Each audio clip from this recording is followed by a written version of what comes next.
Segundo pesquisas, mais de 2 milhões de crianças sofrem acidentes de trabalho e óbito, morte. Morreu porque estava trabalhando.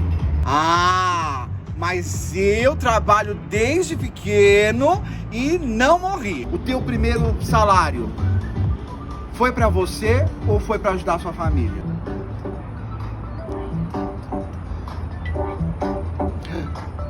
Hi people, tudo bem? Gente, eu estava aqui nessa quarentena pensando, criança não trabalha, criança faz o quê? Dá trabalho. E dizer uma coisa para os senhores, meu primeiro emprego, sem carteira assinada, obviamente, tinha 10 anos de idade. Foi no bar do seu Ricardo, em 7 Barras, no Vale do Ribeira. Eu estudava de manhã e à tarde, né, para as 2 da tarde, até umas 6, 7 da noite, tinha pouca gente no bar, né, a galera que gosta de uma birita chega um pouquinho mais tarde, né, e eu trabalhava ali com ele, que meu pai me botou lá. E bons tempos, né, onde menor podia trabalhar. Hoje ele pode fazer tudo, menos trabalhar. Tá? Inclusive cheirar um paralelepípedo de crack, sem problema nenhum. Você concorda com isso que ele falou? Você acha isso correto? Quem é essa criança que ele está falando que tem que trabalhar? Será que é a criança branca, da classe média, média alta? Será que é dessa criança que ele está falando? Será que essa ideia que ele está ressuscitando, ela serve para todas as crianças? Vamos lá. Mesmo se servisse para todas as crianças e que num sonho ele não estivesse falando só sobre as crianças pretas, pobres e periféricas, vamos imaginar que ele não esteja fazendo esse recorte. Ainda assim, criança não trabalha. Criança não trabalha. É simples isso. Para ele, não. Porém, para a gente tem que ser muito simples de compreender, para poder defender melhor essa ideia. O Estatuto da Criança e do Adolescente, o chamado ECA, vai fazer 30 anos, fez 30 anos esse ano. Ele é um palavrão para essa turminha do que quer que criança trabalhe, que quer esse retrocesso todo. Só que na verdade, gente, o Estatuto da Criança e Adolescente, ele garante que o Estado, a família, a sociedade veja a criança como sujeito de direitos, de deveres, e que ela não vai ficar à revelia, ou pelo menos não deveria. Estatuto da Criança e do Adolescente, artigo 2º, considera-se criança, para efeitos desta lei, a pessoa até 12 anos de idade incompletos, e adolescente, aquela entre 12 e 18 anos de idade. Pessoal, quando a gente fala sobre infância, sobre preservar a infância, a gente já tem que entender que no Brasil nós temos várias infâncias. Nós temos uma concepção de infância que se aplica de um modo para as classes baixas e de um outro modo para as classes altas. Então, quando alguém fala que criança tem que trabalhar, que o trabalho enobrece. Trabalhando com 9 e 10 anos de idade na fazenda, não fui prejudicado em nada. Quando um moleque de 9 e 10 anos vai trabalhar em algum lugar, tá cheio de gente aí, trabalho escravo, não sei o quê. Quando alguém tira isso de dentro desse calabouço de agonias, ela está falando diretamente com um tipo de criança. Ela não está falando, primeiro, né, o cidadão que falou isso não fez isso com os próprios filhos, diga-se de passagem. Segundo, não é o filho do rico que vai trabalhar. Ah, mas meu pai me colocou na minha empresa dele porque eu mereci. Não é esse trabalhador que é privilegiado que esse pensamento está colocando em xeque. Não é dessa criança que ele está falando. Ele está falando daquela criança que é negra, que é pobre, que mora na periferia. É essa criança que trabalha. Porque você não tem como pensar de outra forma. Ou você consegue imaginar o filho do fulano de tal, da família babá, trabalhando, indo lá no comércio, trabalhar com o pai, ajudar, não sei o quê? Não. Vamos fazer um recorte de classe? Você que está aí me escutando, você consegue imaginar o seu filho de 5, 7 aninhos tendo que trabalhar? Correndo o risco de se machucar e até perder a vida? Ah, mas eu trabalho desde pequeno e não morri. Eu sempre ajudei meus pais. A opinião foi criticada. Essa é uma declaração inaceitável. Nós entendemos que foi uma apologia ao trabalho infantil e, inclusive, retratou uma situação de trabalho infantil que é perigoso, afirmando que trabalhou aos 9, 10 anos. Gente, vamos parar para pensar. Você que trabalha desde a infância. Eu não estou querendo dizer com esse questionamento que eu vou fazer agora que desvalorizar o seu trabalho, a sua vida. Não é isso. O que eu quero propor é uma reflexão. Você, por ter tido que trabalhar desde a infância, quantas coisas você deixou de sonhar por conta disso? Provavelmente, para qualquer pessoa que você fale sobre essa questão de trabalho na infância, quando ela fala para você que, mas eu trabalho desde pequeno e não morri por isso, essa ideia de que tem que ajudar, que trabalhou para ajudar em casa, ela vem de um contexto, ela tem um porquê. Fulano, você, Maria, João, José, seja lá quem for, você não teve que ajudar em casa porque foi assim, foi uma fatalidade. Não foi uma fatalidade. Se você, quando você foi criança, na sua infância, você teve que trabalhar para ajudar no sustento da sua família, é porque alguém deixou de fazer alguma coisa. E aí nós temos um certo alguém que não faz porque não consegue, que muitas vezes é o pai e a mãe, que não consegue emprego, que não consegue trabalho, que não pôde estudar. E nós também temos uma pessoa fundamental, que é o Estado. Se a família não consegue prover alimentação, saúde, casa para uma criança, o Estado entra como um auxílio. Mas André, tá lá ele falando para dar mais auxílio, dar mais Bolsa Família, mais não sei o que, mais... Não, gente, eu não estou falando isso. Eu estou falando que quando uma família está em vulnerabilidade, quando ela não consegue, não tem possibilidades, o Estado, ele entra na vida dessa família através de políticas públicas. Justamente isso que esse desgoverno vem atacando, vem esvaziando. Então são políticas públicas, é o leite que a criança leva, é um uniforme, é um vale cesta básica, são pequenas coisas que vão dar esse suporte para que a criança não precise trabalhar. Vamos voltar lá no Estatuto da Criança e do Adolescente para entender melhor isso. Artigo 4º. É dever da família, da comunidade, da sociedade em geral e do poder público assegurar com absoluta prioridade a efetivação dos direitos referentes à vida, saúde, alimentação e tantos outros.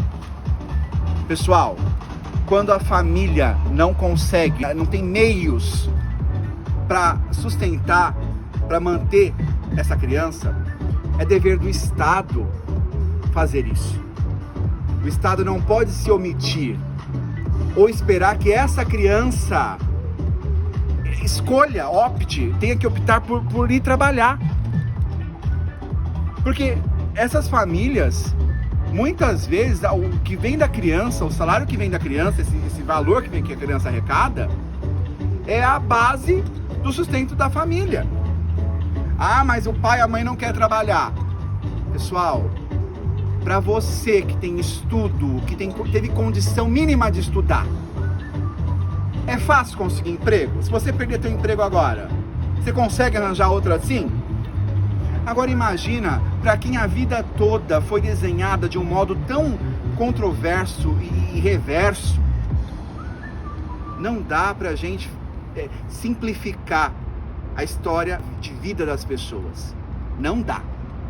Sem falar que quando a gente pensa, planeja, projeta um Brasil do futuro, como a gente consegue falar de Brasil do futuro, sendo que para essas crianças que são obrigadas a ir trabalhar para poder ajudar suas famílias, sendo que essas, em toda a sua adolescência e fase adulta e velhice, vão ter perdido várias possibilidades.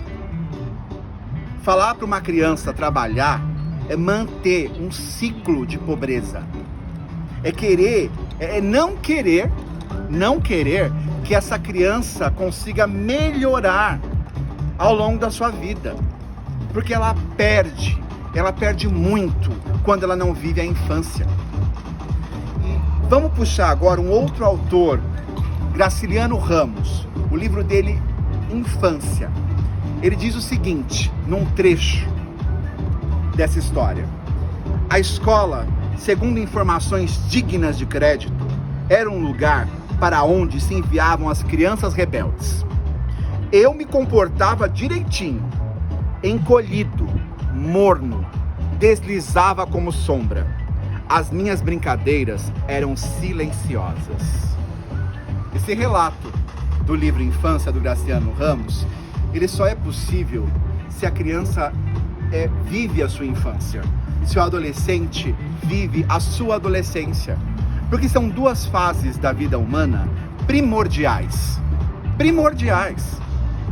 Quantas coisas a gente não carrega da nossa infância, quantas tristezas e quantas alegrias que impactam até hoje no nosso dia a dia.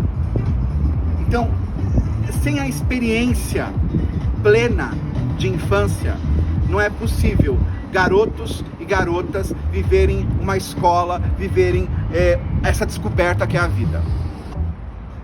E essa quarentena já despertou o cozinheiro que há em você? Não? Então corre pra cozinha, menina. Gente, você mais ousado, ousada aí na cozinha, naquela receita mais trabalhosa, já cortou o dedinho? Agora imagina uma criança de 5 anos com um facão tendo que tirar a casca de mandioca lá no Nordeste, ou trabalhando em lavoura de café aqui no Sul, ou tendo que, com o dedinho pequeno, passar linha, ou seja lá o que for. Imagina o perigo.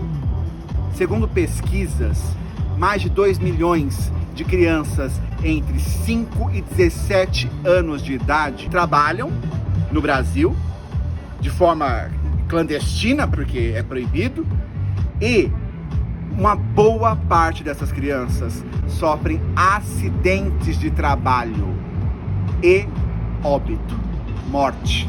Morreu porque estava trabalhando. Entende isso? Lembra agora da tua sobrinha, do teu filho, 5 aninhos, 7 anos.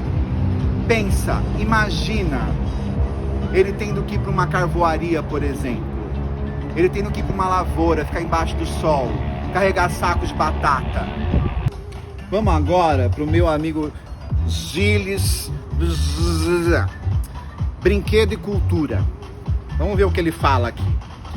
A infância é consequentemente um momento de apropriação de imagens e de representações diversas. O brinquedo é, com as suas especificidades, uma dessas fontes. As suas fontes da infância, do brinquedo e do brincar são muitas. A importância do brincar para uma criança é tamanha que vai provocar nela mudanças ao longo de toda a sua vida. Para mais de 2 milhões de crianças e adolescentes, as brincadeiras tornaram-se obrigações e responsabilidade. Então, aquilo que elas faziam de forma rica, que contribuía para a sua aprendizagem, para o seu crescimento, que eram as brincadeiras de faz de conta, com vários acessórios, enfim, tudo isso deixa de ser divertido, prazeroso, e se torna uma obrigação, se torna algo que ela tem que fazer. Senão, a sua família vai passar fome. E para ficar bem claro, nós não estamos falando aqui, a gente não está pensando naquela cooperação que é dever de todo pai e toda mãe ensinar os filhos a cooperar com os afazeres de casa. Então, em cada idade, vai ter alguma coisa que seu filho e sua filha pode fazer em casa. E é o seu filho e sua filha. Numa dada idade pode lavar a louça, numa outra idade vai dobrar uma roupa de cama, vai dobrar a sua própria roupa, guardar os seus brinquedos. Claro que sempre com a supervisão de um adulto, a gente sabe disso, né? Eu tô falando, não tô falando desse tipo de trabalho que se ensina e é bom, é positivo. Eu tô falando do trabalho lá, duro, que faz com que crianças morram. É essa ideia que o Bolsonaro traz. É esse trabalho. É disso que a gente está falando. E aí, gente, eu pergunto para você: quantas coisas você deixou de sonhar porque precisou trabalhar?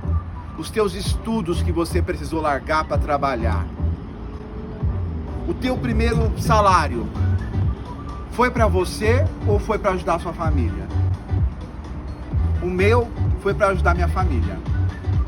Eu não tive que ir trabalhar desse jeito que eu estou falando, dessas crianças que trabalham em carvoarias, em plantações, que são obrigadas a trabalhar em sinal também, vendendo balinha, que aí tem uma discussão grande.